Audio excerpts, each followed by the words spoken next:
切地遇见了你，这一生的美好为你而已。风里来，雨里去，多么感激。手相握，眼相看，温暖气息。多么想窥探你心底的谜，多么想捕捉你温柔气息。1000次轮回里要找到你，手相握，眼相看，潮来潮去。多少的结局都随风散去，我和你天和地，生死在一起，哪怕会分离，也要努力。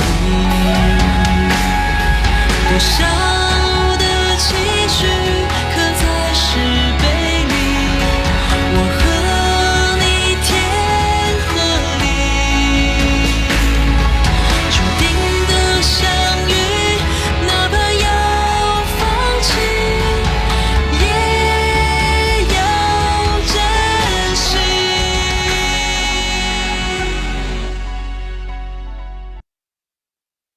嗨，这都是我们应该做的呀。只要你按时吃药啊，这病肯定就会好的。所以太妃娘娘，你也要好好保养身体啊，这样我们这些奴婢才有盼头啊。是啊，我在外头还学习了枣蜜糕的做法。如果您明天要去散步，我就摘些枣回来做给您吃。好，太好了，来，过来坐下。我告诉你啊，你可要多吃点儿，不然太瘦了。啊，萧焕云这个贱婢，我的人他都敢动。姑妈，他跟咱们作对，也不是1天2天的事情，您用不着发那么大的脾气。只是可惜的是玉俏，高湛向来都不近女色的，咱们下了1年的功夫，好不容易让他，也是他自己命苦。高湛那个修文殿，防得连水都泼不进，没了玉俏，想要再安排人进去，就没那么容易了。姑妈，您放心，那个药他不是一直在喝着吗？这2天我已经多派了3倍的人手监视，那个高湛肯定搞不出什么花样来的。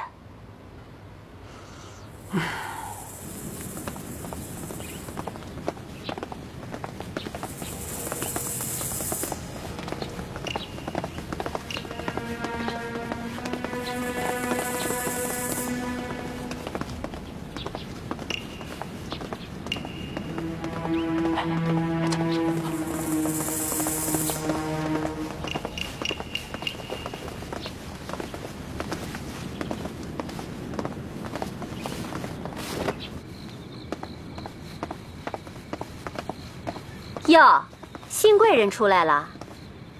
你这一盘枣糕就换了个3等宫女做，你这算盘打得挺划算啊。柳絮姐姐，你误会了，我没有这个意思，我只是想好好的服侍太妃娘娘。少在这跟我糊弄，你要是想在太妃娘娘面前露脸，这我可管不着。不过以后啊，别怪我对你照顾不周。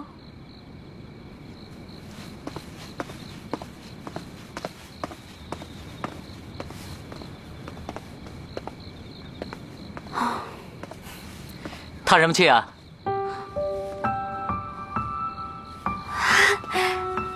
是你啊！喂，上次你还说会悄悄的来看我，结果我病了这么久，你跑到哪儿去了？啊？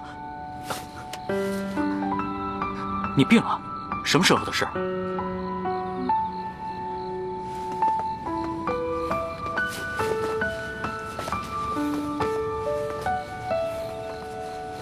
来，把披风披上。啊，这怎么可以啊？哎，叫你披上你就披上，不要逞能。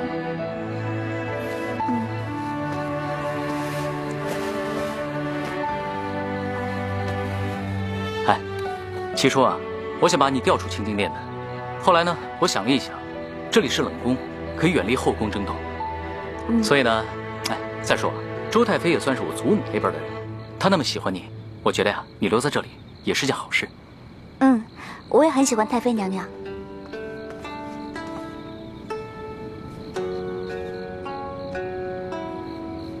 陆贞，你在那跟谁说话呢？哦，没有啊，我没有在跟谁说话。我刚才明明还看见有一个男人在这里。啊，姐姐，你看错了吧？没有，真没有。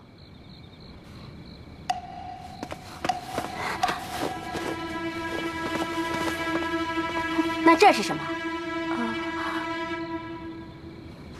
快说，到底和哪个野男人在外头私会？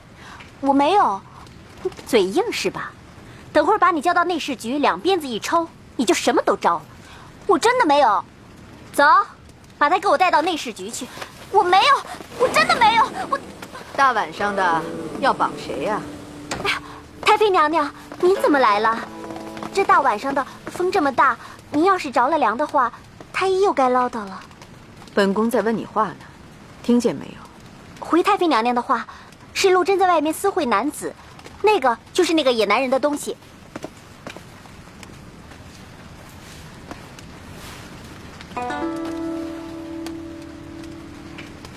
哦，这原来是太上皇的大厂，这就是你说的所谓的野男人的东西。是奴婢瞎了狗眼，不知道这是太上皇的御医。平时呢，你们认为本宫性子好，所以毫无顾忌。可这太上皇的大厂已经放了这么久的时间，也不知道拿出来晒晒太阳。怎么，今天本宫让陆贞拿出来吹吹风，就要审案子了吗？陆贞，来，你过来。是。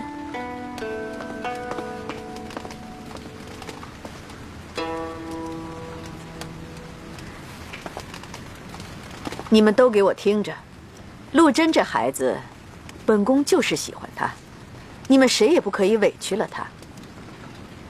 柳絮，明天你让内侍局通报一声，就说本宫要升她为2等宫女。你们谁要是再敢阳奉阴违的话，今年过年我见到皇上的时候，可得多说几句话喽。奴婢不敢，奴婢知道了。你们都退下吧。是。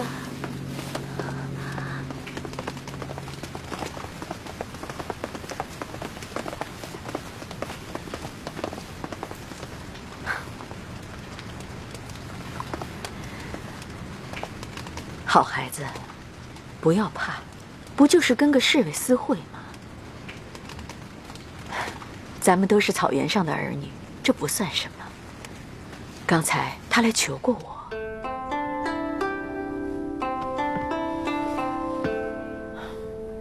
我看过了，是个很棒的小伙子。你呀，别想太多了，先回去休息吧，这儿不用值长了。谢太妃娘娘。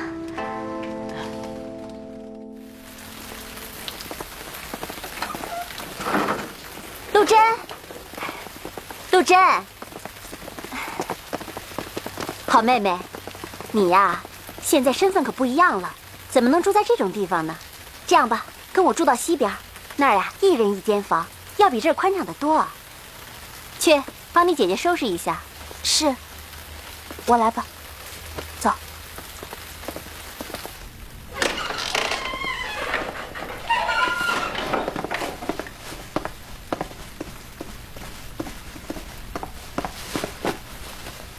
陆姑姑，东西给你放在这里行不？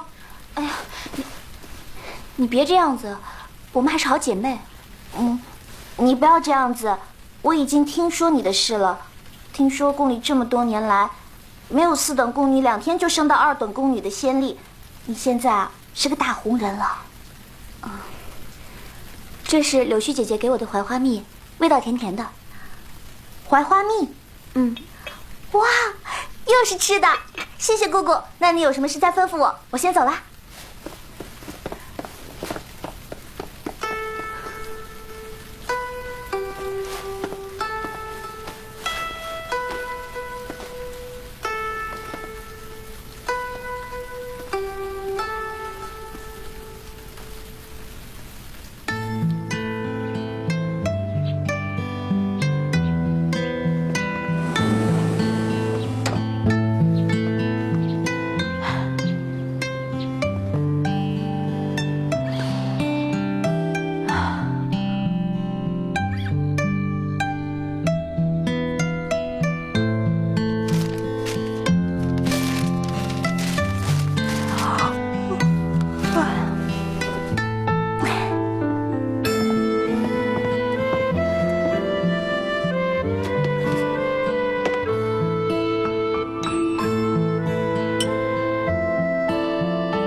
来，不行，行的，戴上，真好看。谢娘娘。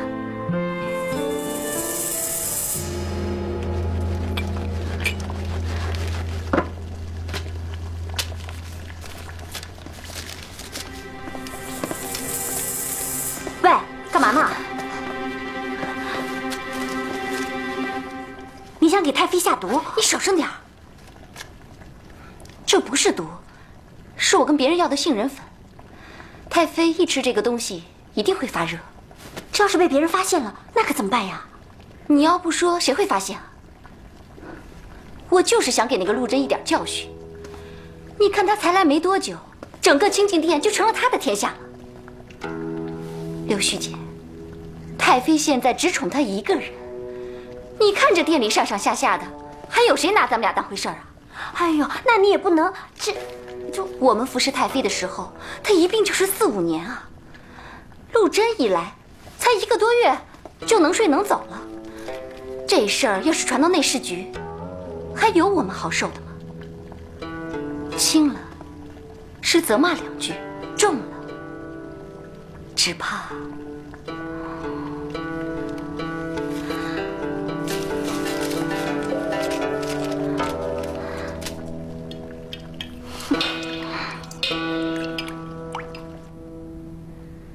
那个小侍卫怎么这么久都没有来看你啊？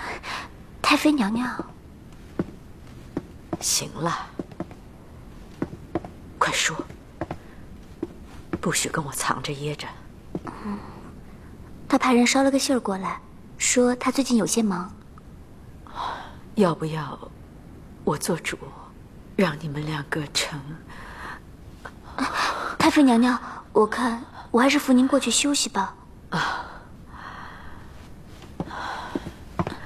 也不知道为什么，打从昨天喝了那碗药之后，我就一直都觉得头晕。太妃娘娘，太妃娘娘，太妃娘娘，快来人呐！快来人呐！快去叫太医！快去叫太医呀！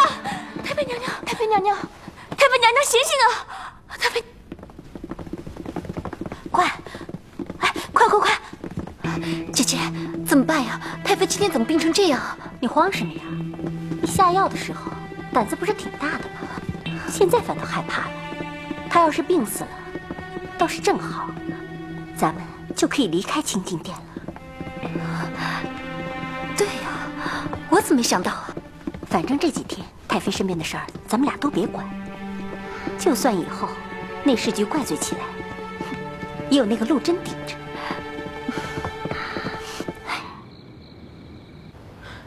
你没有见到陆姑娘？是啊，没见着。清静殿乱得跟一团烂泥似的，说是太妃娘娘突然病了，陆姑娘是她的贴身宫女，走不开。那太医院有没有派人去？派是派了，不过去的只是一个9品医正。我看店里那些宫女服侍太妃娘娘也不怎么尽心，除了跟陆姑娘交好的那几位之外，大多都是在敷衍了事。陆姑娘忙得连脚都沾不了地，所以我也没什么机会给她传信。周太妃她是一个好人，上次她明明没有认出我，却仗义相助，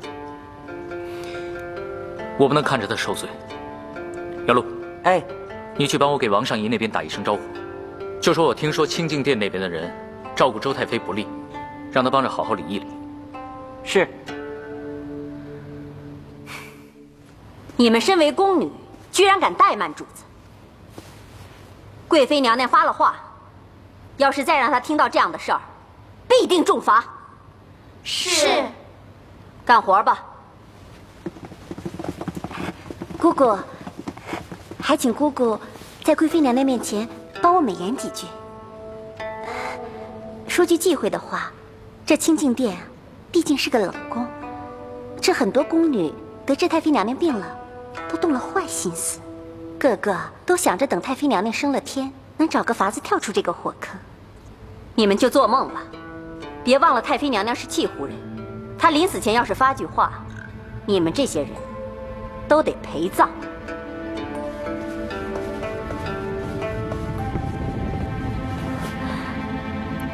姐姐，他刚才说的是真的吗？原来我也听过西湖有这个风俗，但那都是800年前的老规矩了。咱们别慌，没准儿他是骗咱的。要是真的话，那咱不就好了？别老哭丧着脸。怎么，你想让大家都看出来呀？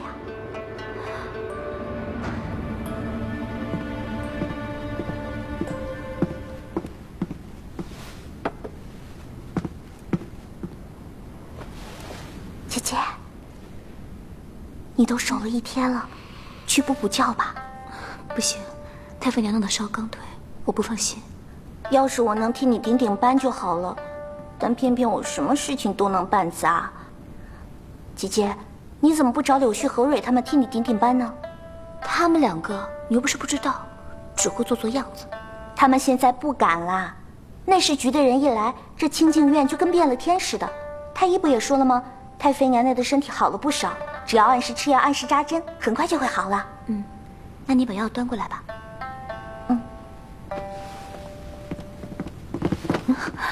走。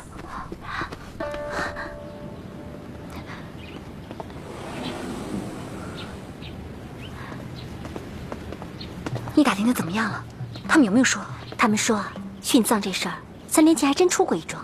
晋王府的王妃就是契湖人，她病死的时候，身边4个贴身丫头都跟着去了。里头的那位是契湖公主，她要是想叫侍女殉葬，皇上肯定会同意的。想让咱们陪着她死，没门儿！只要她一直不醒，我看她怎么下旨。看来你我想到一起去了。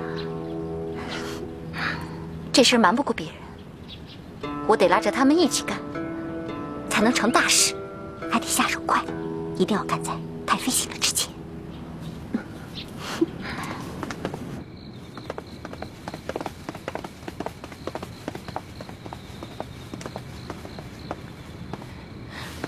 他现在住到西厢去了，这么晚了我不便过去，你悄悄地帮我敲个门，就说高展找他，把他约到假山那边来。高展，殿下，你的大名不是叫高？哦，我明白了，你现在还玩这改名换姓的小把戏呀？就你这小把戏，我早800年前在追小宫女的时候，我都用烂了。得，四元路啊，你这张嘴呀，不会说话，只会放屁。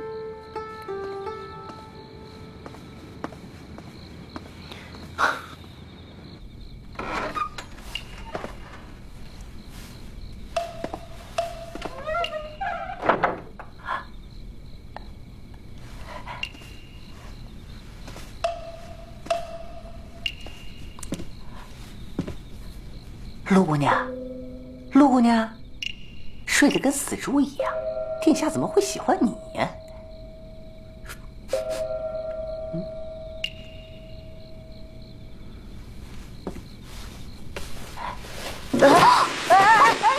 采花贼居然敢踩我的一口酥！别吵！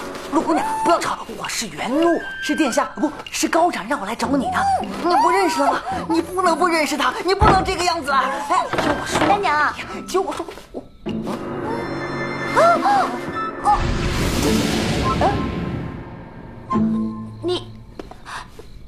你们，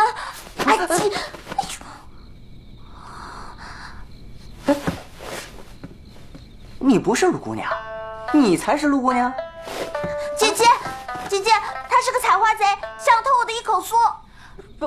不，谁是采花贼？丹娘，他不是采花贼，他是个内奸。啊？还是陆姑娘明理，我采花贼，就你那小样，我能看得上你吗？切！你这个小身板还想当采花贼，想得美！我，掐死你！掐死你！其实啊，你不用那么担心，周太妃她吉人自有天相，倒是你，太妃还一直跟我说，虽然他和你只有一面之缘，但是你肯为了我，竟然那么大胆的去求他。他觉得你这个朋友很值得一交。周太妃恐怕不是这么说的吧？不过你也放心，如果有一天他真的不在了，我也会在你身边，一直照顾你。哎，这2天皇上让我出宫去办点事，我恐怕出来没那么方便了，所以这段时间你要好好的照顾自己。嗯，你也是。还有，你得赶快上进，尽快分家离府，这样就算你大娘想要害你，她也伸不了那么长的手了。没想到你想的还挺长远的吧？我记得人家说过，男人呢有3件大事：升官、发财、娶媳妇。如果我前2件事早早的就做好了，那么是不是意味着第3件事情很快就能达成呢？你再胡说，我就不理你了。好了，阿珍，哎，这天色也不早了，我真的该走了。等我回来的时候再来看你。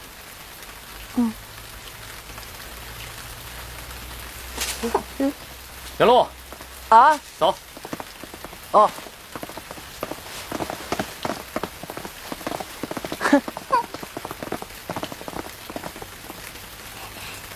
姐姐，那个侍卫是不是你的那个？你胡说什么呀？我们只是朋友。哦，姐姐，你放心吧，我是绝对不会说出去的。你呀，快点把太妃娘娘用过的药渣都拿过来。快，彭蕊姐，你在干嘛？跟你没关系，我们走。站住！这是什么？药渣？太院的人明明吩咐过，这些药渣都要留下备用的，你怎么？你们干嘛？快点把他们压下去！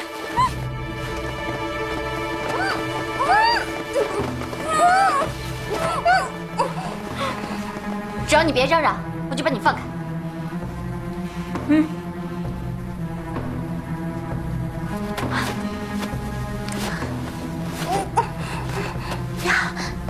你到底把太妃娘娘的药怎么了？你还是别问了好。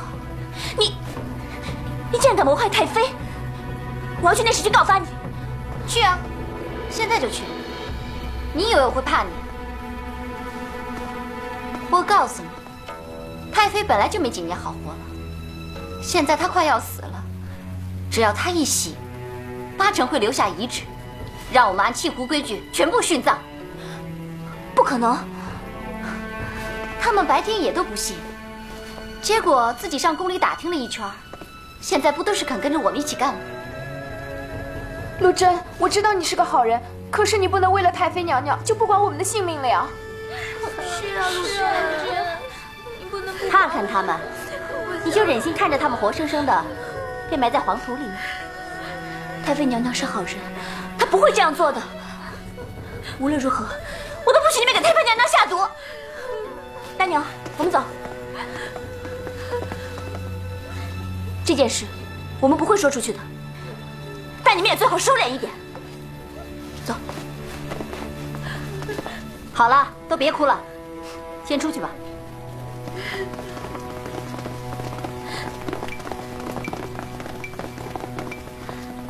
刚才你干嘛不顺势把他给做了？你懂什么？在这个档口突然死了一个，这内侍局不怀疑才怪呢。你放心，这件事牵扯的可大了，他没这个胆。不行，我还是不放心那个陆贞。俗话说得好，要斩草，还得先除根。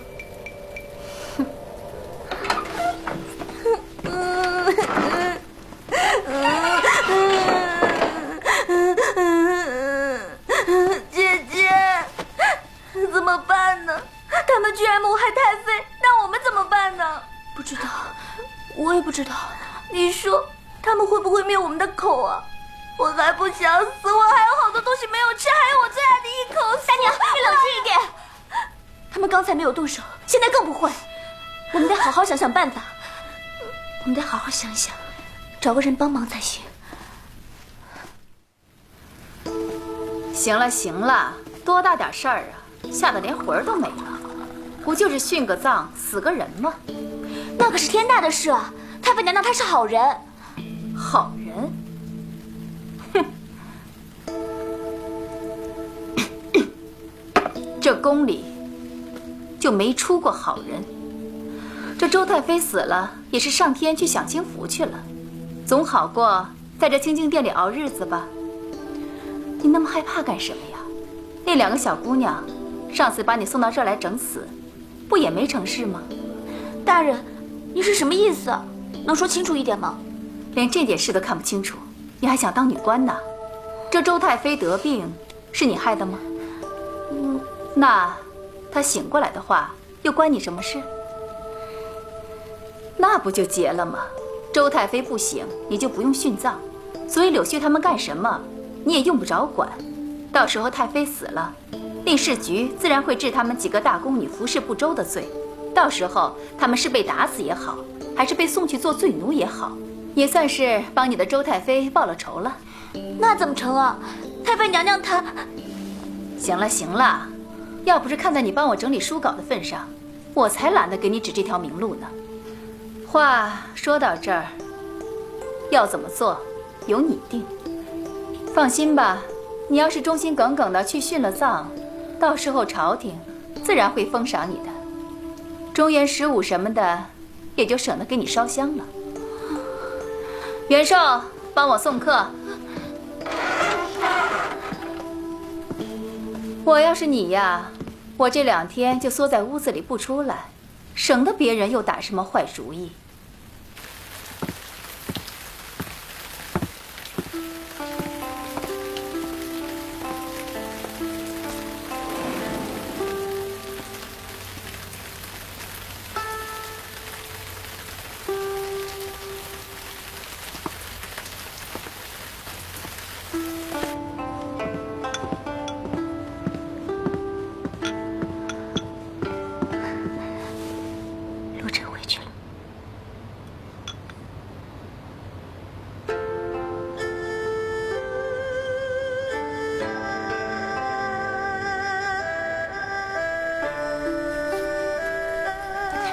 那一晚是陆贞进宫以后度过的最难过的一夜。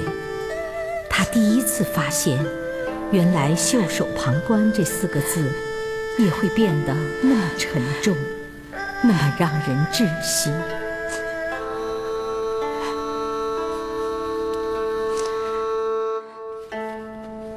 怎么回事？太妃娘娘的病怎么会突然加重？肯定是你们服侍不周。阮姑姑，恕属下多嘴。太妃娘娘春秋已高，病情有些反复，那也是很正常的事情。与其您忙着责备这些服侍的人，不如早做准备吧。那按您的意思，还有多长时间？少则3、5日，多则7、8日。我知道了，看样子是天意了。阮姑姑，太妃现在病成这个样子，我看光吃药扎针是好不了了。干嘛不试试跳神呢？娘娘是契湖人，听说那的巫医最灵了。如果能请一位巫医进宫来为娘娘跳神驱邪，说不定事情会有转机呢。在下虽然素来不信巫医之道，但也曾经听过契湖巫医是自成一道，特别对于本族贵人更是有灵效。姑姑，您就看在娘娘素来平易近人的份上，找一位巫医帮她祈福吧。这我可做不了主。我得禀告贵妃娘娘。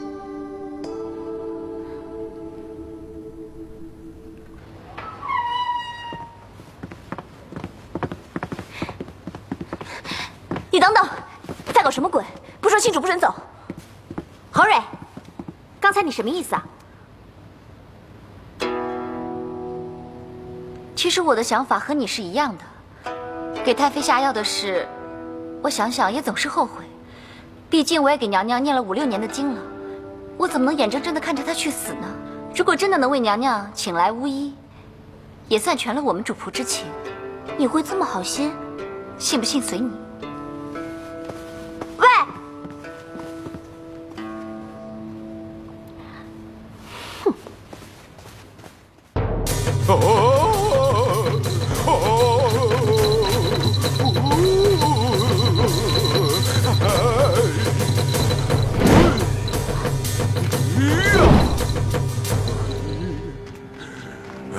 你有什么法子，就赶快说吧。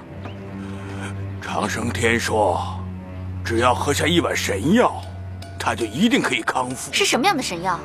你们中间谁是太妃最喜爱的人呐？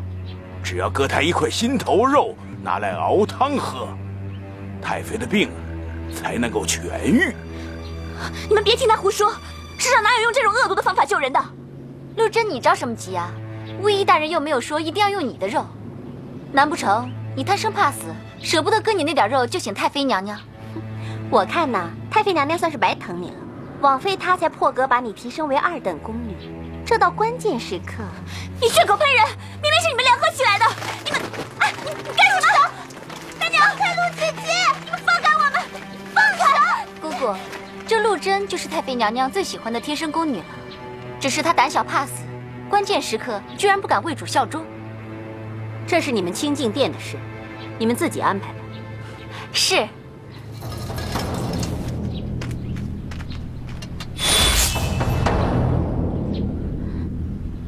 陆贞，你放心，我就要你一点点肉，一点点就够了，绝对不会伤害你的。这可是你为主尽忠的好机会。不要！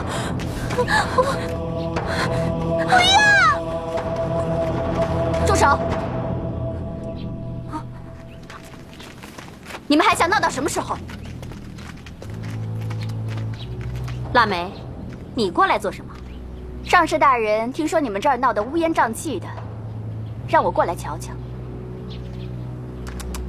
看看，这又是请神又是捆人的，感情是在唱大戏呀。你，把他给我放开！不行啊，姑姑，你给我住口！清静殿的事，我本来不便插手，可今儿闹得实在是太不像话了，连上士大人都看不下去了。所以才打发我过来瞧瞧。我说阮娘，你跟着贵妃娘娘和上仪大人也很多年了吧？怎么还看不出来他们在搞什么鬼？这会儿连挖人心的事儿都能由着他们乱来，到时候皇上一个纵容巫蛊、死伤人命的罪名怪罪下来，你担当得起吗？我不是那个意思。看你的肤色，也是1等宫女。是，能做到1等宫女，那肯定是太妃娘娘的心腹了。你既然那么相信那个巫医大人说的话，那你就自己挖一块心头肉，回去给你家娘娘熬汤去。不要，不要，姑姑，姑姑饶命！不要，姑姑！傻孩子，你刚才不是还这样劝陆贞吗？这是为主尽忠的好机会，怎么会扯上饶命了呢？赶紧动手吧！我还等着回去向上士大人复命呢。好妹妹，一小块肉就够了，你自己动手，还能留条命。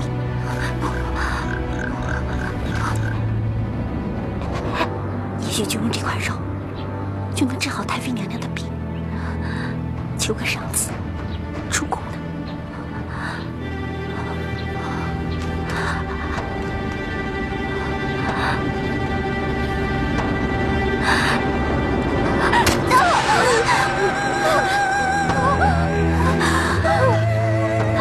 你赶紧拿他一块肉，回去给太妃熬汤吧。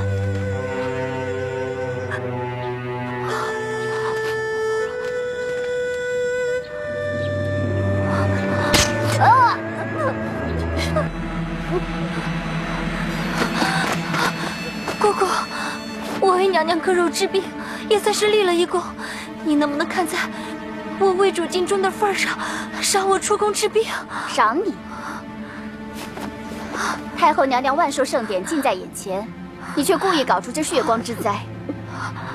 来人，把他给我拖去水牢，慢慢的治罪。是。等等，阮娘，冷宫的大小事务，一向是王上仪大人管理的。你看看今儿搞出多大的乱子！你放心，我回去以后一定会向太后娘娘禀报的。给我拖走！是。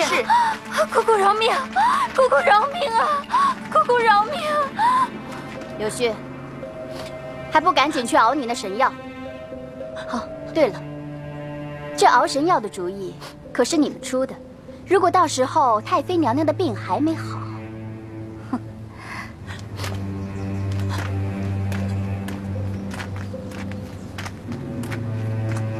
好了，我也该回去向上士大人复命了。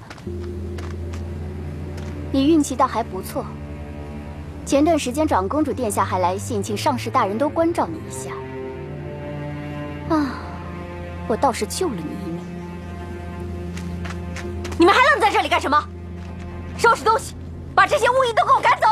是，快走，快走，快走，快走！如果说陈秋娘的死，第一次让陆贞认识到宫廷的阴谋是多么的残酷，那么这一次自己的死里逃生，就更让她感到了前途的迷茫。未来到底还有多少阴谋和陷阱在等着她？成为女官为父报仇的光明之路，到底要多久才会出现在自己的面前？做得好，王上仪又栽在我手里了。明天我就借着这个由头去跟他打擂台，肯定能把管冷宫的差事给抢过来。还是大人您想的周到。人家都觉得这冷宫里呀没什么油水，谁知道冷宫里面的宫女和内监，加起来多多少少也有100来号人。这要是用得好呢，自然在宫里也是挺大的一股势力呢。大人，请用茶。就你会说话。在我柜子里面有条赤金链子，拿出来，赏给你。谢大人恩典。还有腊梅，这几天你继续给我盯紧清静殿。太后娘娘也说了，含光殿那边本来对清静殿一直都是不管不问的，这会儿倒一反常态，又是派太医，又是派软娘的。一个贵妃，一个太妃，要是他们这根线互相搭在一起，周太妃不都是快要死的人了吗？你懂什么？这个周太妃再不济也是气虎可汗的姑妈，要是和贵妃好上了，贵妃还能不把这条线引荐给高湛吗？哎呀，这个皇上也不知道是中了什么邪，竟然让高湛管起户部了。哎呀，这个肥差原来可是我们娄家的呀！哎呀，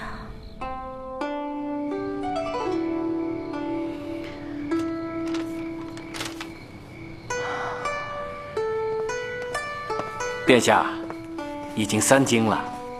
没事儿，你就让我再看一会儿吧，反正我就住在这儿。你看这个娄国舅啊，还真是个人物，竟然敢把户部亏空成这个样子。那你也得注意自己的身体啊。我知道，你放心吧。皇上既然派我来这里，我觉得是一个千载难逢的好机会。娄氏现在即便想有所动作，那么多人盯着他，我谅他也不敢出手。对了，钟叔，清静殿那边怎么样？元禄刚才来报，说太妃娘娘喝了一剂良药，已经好多了。哦，那太好了。如果太妃能尽快好起来，她也能睡个安稳觉。这样，钟叔，你多派几个人过来帮我查账，我们这2天就把账给查好，争取明后天就回宫。好。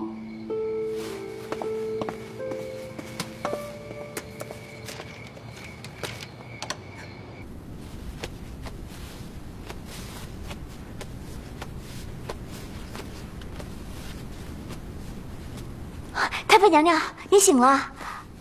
大娘，太妃娘娘醒了，快把药端过来。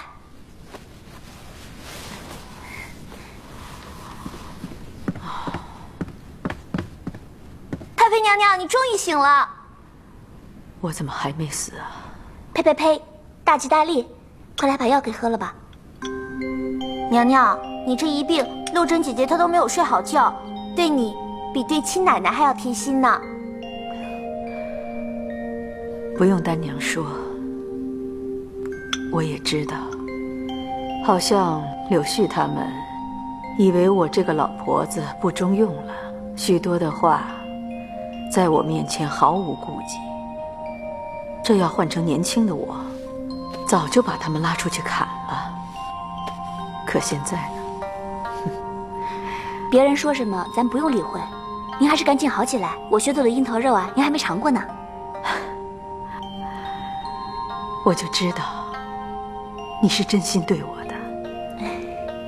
其实我死了也算不了什么，我最舍不得的就是你。娘娘，那我呢？那我呢？你呢？你只要吃饱了就行了。来。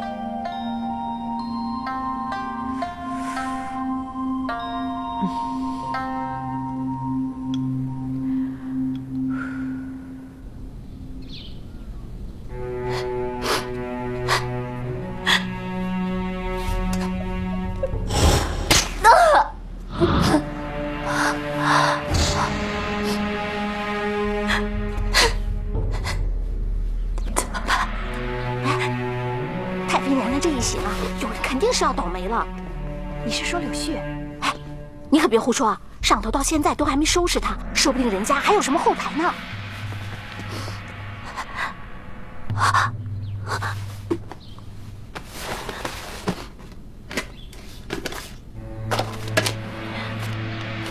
太妃，你不要怪我，我不能坐以待毙。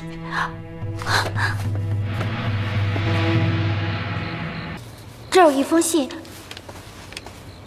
是太妃娘娘4岁之后让奴婢烧毁的，可奴婢觉得事关重大，就悄悄地留了下来。这件事可能跟高湛有关。爱你爱到最后都不能停，停不下来就让自己伤了心，把手握紧，闭上一时。